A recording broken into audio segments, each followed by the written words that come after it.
Bismillahirrahmanirrahim. Assalamualaikum warahmatullahi wabarakatuh.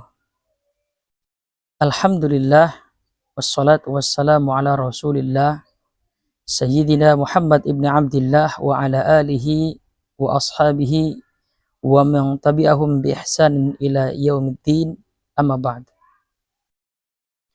Saudara-saudara kaum muslimin dan muslimat rahimakumullah, Allah Subhanahu wa ta'ala sangat mencintai hambanya.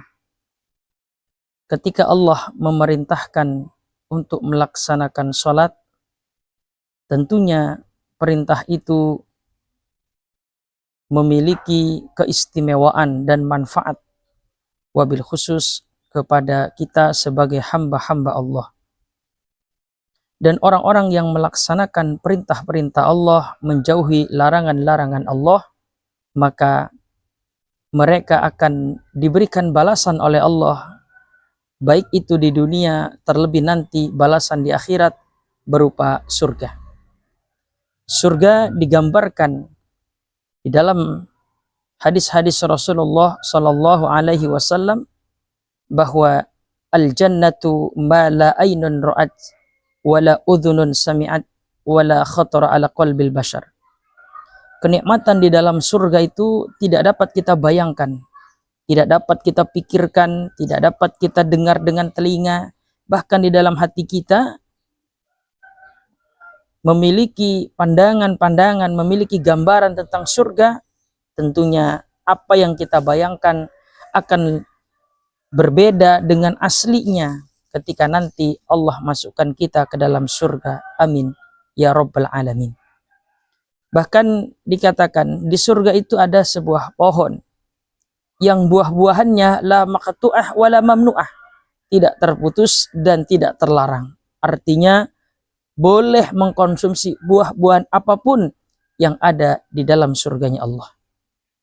Hadirin kaum muslimin rahimakumullah. Tetapi yang ingin Abi sampaikan, yang ingin Abi jelaskan adalah tentang hadis Rasulullah Sallallahu Alaihi Wasallam bahwa al-jannatu mustaqatun ila arba'atu nafarin. Surga itu merindukan 4 golongan manusia, 4 jenis manusia, 4 kriteria manusia dirindukan oleh surga. Yang tadi Abi jelaskan bahwa surga itu kenikmatannya sangat luar biasa. Yang pertama, orang-orang yang dirindukan oleh surga adalah talil Quran, orang yang gemar membaca Al-Quran. Kita tahu bahwa Al-Quran adalah kalamullah. Al-Quran adalah firman-Nya Allah Subhanahu wa ta'ala. Apabila kita membaca Al-Quran, maka suatu saat nanti di dalam surga kita dapat berbincang-bincang dengan Allah Subhanahu wa ta'ala. Dan ketika kita membaca Al-Quran, banyak sekali manfaat yang kita dapatkan. Salah satunya adalah pahala dari Allah Subhanahu wa ta'ala. Apalagi sekarang adalah bulan Ramadan, bulan di mana diturunkannya Al-Quran. Maka mari kita memperbanyak membaca Al-Quran. Yang kedua, setelah kita membaca Al-Quran, ada kelompok yang dirindukan oleh surga adalah wahafidil lisan, orang yang mampu menjaga lisannya. Hati-hati, salamatul insan fi hifdil lisan. Manusia itu selamat apabila ia mampu menjaga lisannya. Kalau ia tidak mampu menjaga lisannya, maka bisa jadi akan mendatangkan mudarat bagi dirinya, bahkan juga bisa membuat mudarat bagi orang lain. Apabila pedang melukai tubuh, masih ada harapan sembuh. Tapi kalau lisan, ucapan kita menyakiti hati orang, hati diri kita, hati orang lain, maka obatnya sulit dicari. Maka sekali lagi berhati-hatilah dengan ucapan kita. Jangan sampai ucapan kita menyakiti orang lain. Kalaupun menyakiti, segeralah kita meminta maaf kepada mereka. Mudah-mudahan ketika kita meminta maaf, dia ridho dan memaafkan. Orang yang dirindukan oleh surga yang kedua adalah wahafidil lisan, orang yang mampu menjaga lisannya. Yang ketiga adalah wasaimi Ramadan, orang yang berpuasa di bulan Ramadan. Tentunya yang tadi Abi jelaskan bahwa ketika kita melaksanakan ibadah puasa berarti sedang melaksanakan perintah Allah, yang dimana Allah mengatakan a'udzubillahi minasyaitonirrajim, ya ayyuhalladzina amanu kutiba alaikumusiyam kama kutiba alal ladzina min qablikum la'allakum tattaqun. Wahai orang-orang yang beriman, diwajibkan atas kalian untuk berpuasa sebagaimana diwajibkan kepada umat-umat sebelum kamu agar kamu menjadi orang-orang yang bertakwa. Maka orang yang melaksanakan ibadah puasa, mereka akan dirindukan oleh surga. Kita sekarang ini sedang melaksanakan ibadah puasa Ramadan, menahan diri dari hal-hal yang membatalkan puasa, sekaligus menahan diri dari hal-hal yang membatalkan pahala puasa. Rasa lapar kita tahan, rasa haus kita tahan, termasuk juga rasa akan melaksanakan maksiat, melakukan maksiat kita tahan. Kenapa? Karena itu dapat membatalkan pahala puasa kita. Hadirin yang dimuliakan Allah Subhanahu wa taala, yang keempat, kelompok yang dirindukan oleh surga adalah wamut amul jian. Orang-orang yang mau memberikan makan kepada orang-orang yang lapar. Ramadan adalah bulan di mana Allah menurunkan Al-Quran. Ramadan juga Allah menurunkan rahmat dan kasih sayangnya, termasuk juga bulan di mana dilipat gandakan segala macam perbuatan baik kita, salah satunya adalah bersodakoh. Dalam hal ini ada kisah yang menarik yang ditulis di dalam kitab Durratun Nasihin oleh Syekh Utsman bin Hasan bin Ahmad Asy-Syakir Al-Khawbawi. Beliau menjelaskan, menceritakan tentang waqad hukiya annahu kana fi Bani Israil. Sungguh sudah dijelaskan di dalam atau dikisahkan di dalam kitab ini bahwa sesungguhnya ada kelompok atau ada seseorang fi Bani Israil, dari masyarakat Bani Israil, dari umat Bani Israil, qahdun syadidun. Saat itu Bani Israil sedang mengalami panas yang sangat, atau musim kemarau, ya, musim kemarau yang sangat-sangat panas. Sinina, beberapa tahun, mutawaliyatan, ya, beruntun atau tidak berhenti. Jadi setiap tahun atau beberapa tahun terjadi panas atau kemarau panjang yang menyebabkan kekeringan dan termasuk kelaparan. Wa kana ingda imra'atan luqmatan. Ada seorang perempuan yang sedang makan satu suap minal khubzi, dari roti. Jadi ada seorang perempuan yang mau makan roti. Fa wadu'atha fi famiha. Nah, perempuan ini sudah meletakkan roti tersebut di mulutnya, litakulaha, untuk dimakan. Fanada sa'il, datanglah orang yang meminta-minta. Kemudian fanada sa'il, datanglah orang yang meminta-minta fil babi, di depan pintu rumahnya. Kata, ya a'tini lillahi luqmatan. Demi Allah, tolonglah berikan kepadaku satu suap roti. Nah, peminta-minta ini, orang yang meminta-minta ini, dia kelaparan. Yang kita tahu kemarau itu kepada seluruh masyarakat saat itu, maka ada orang yang meminta satu suap roti yang sedang dimakan, bahkan sudah ada di mulutnya. Fa akhrajtaha, maka perempuan ini mengeluarkan, ya, perempuan ini yang sudah ada di mulut, rotinya sudah ada di mulutnya, maka dikeluarkan olehnya karena ada orang yang meminta-minta kepadanya. Fa akhrajtaha min famiha, dikeluarkan dari mulutnya. Fadafa'taha ila sa'il, lalu diberikan kepada orang yang minta-minta tadi. Summa kharajat ila sahra, kemudian wanita ini pergi atau keluar ila sahrai, ke hutan.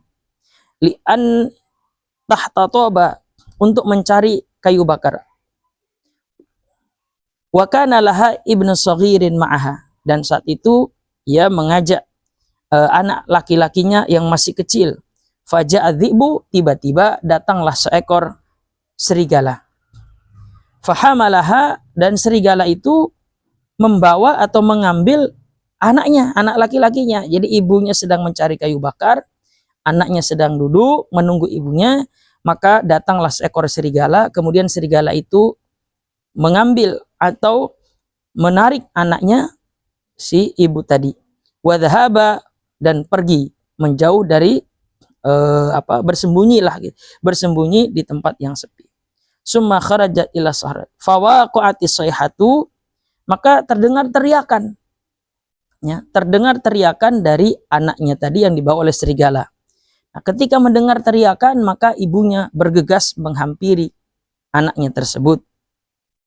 Fadhahabal fi asarid dhi'bi. Ibu tersebut kemudian pergi mencari keberadaan anaknya dengan cara mengikuti jejak kaki dari serigala, jejak kaki dari serigala tersebut. Faba'asallahu ta'ala Jibril, maka Allah subhanahu wa ta'ala mengutus malaikat Jibril. Fa'akhrajas sabiyu min famid dhi'bi. Kemudian Jibril memerintahkan kepada serigala tersebut untuk mengeluarkan anak laki-laki yang telah digigit dari mulutnya, ya, kemudian dikeluarkan.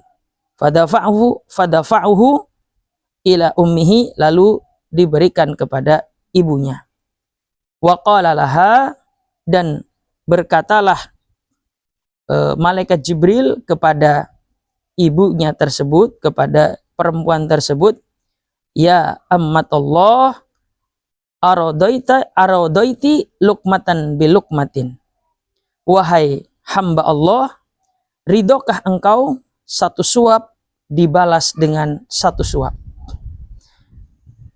Hadirin yang dimuliakan Allah subhanahu wa ta'ala, kisah ini juga dijelaskan di dalam kitab fi tafsiril Hanafi, di dalam kitab tafsirnya Imam Hanafi. Ada kisah yang dapat diambil, ada hikmah yang dapat diambil dari penjelasan cerita yang tadi Abi sampaikan, bahwa ada seorang perempuan yang dia akan memakan roti yang pada saat itu dia sangat kelaparan sekali, tetapi ketika datang orang yang meminta-minta, ia langsung memberikan kepada orang yang meminta-minta tersebut. Perbuatan baik itu dicintai oleh Allah subhanahu wa ta'ala, mendapatkan ridho dari Allah subhanahu wa ta'ala, maka apa yang ia lakukan dibalas oleh Allah. Ya. Sodakoh itu ingat, as-sodaqatu lidaf'il bala wa tulil umur. Sodakoh dapat menolak bahaya dan memanjangkan umur. Apa yang kita bisa berikan kepada orang lain, dalam hal membantu orang lain, kita bantu, kita berikan. Bahkan kata Rasulullah, tabassumuka ala wajhi akhika sodakoh. Bila kamu nggak bisa sodakoh dengan harta, dengan tenaga, dengan pemikiran, sodakoh dengan senyuman kepada saudaramu itu juga sudah cukup. Senyum kepada saudaramu adalah termasuk sodakoh. Dibandingkan kita harus mencela, dibandingkan kita harus memasang muka masam di hadapan saudara kita, di hadapan orang lain, itu tidak baik. Lebih baik kita tersenyum, ya. Kita bergembira. Untuk apa? Untuk bersodakoh kepada saudara kita. Maka ketika si ibu ini memberikan balasan roti, ya, memberikan roti kepada peminta-minta tadi, kepada pengemis tadi, Allah balas, anaknya diambil, lalu ketika hendak dimakan oleh serigala, maka serigala itu mengeluarkan atau melepaskan gigitannya sehingga terbebaslah anak tersebut. Ini atas kehendak Allah subhanahu wa ta'ala. Maka pada kesimpulannya adalah dari 4 golongan yang dirindukan oleh surga tadi, yang terakhir adalah wamut amul jian, memberikan makan kepada orang yang lapar, yang salah satunya kita memberikan makan kepada orang yang sedang berpuasa ketika nanti berbuka puasa.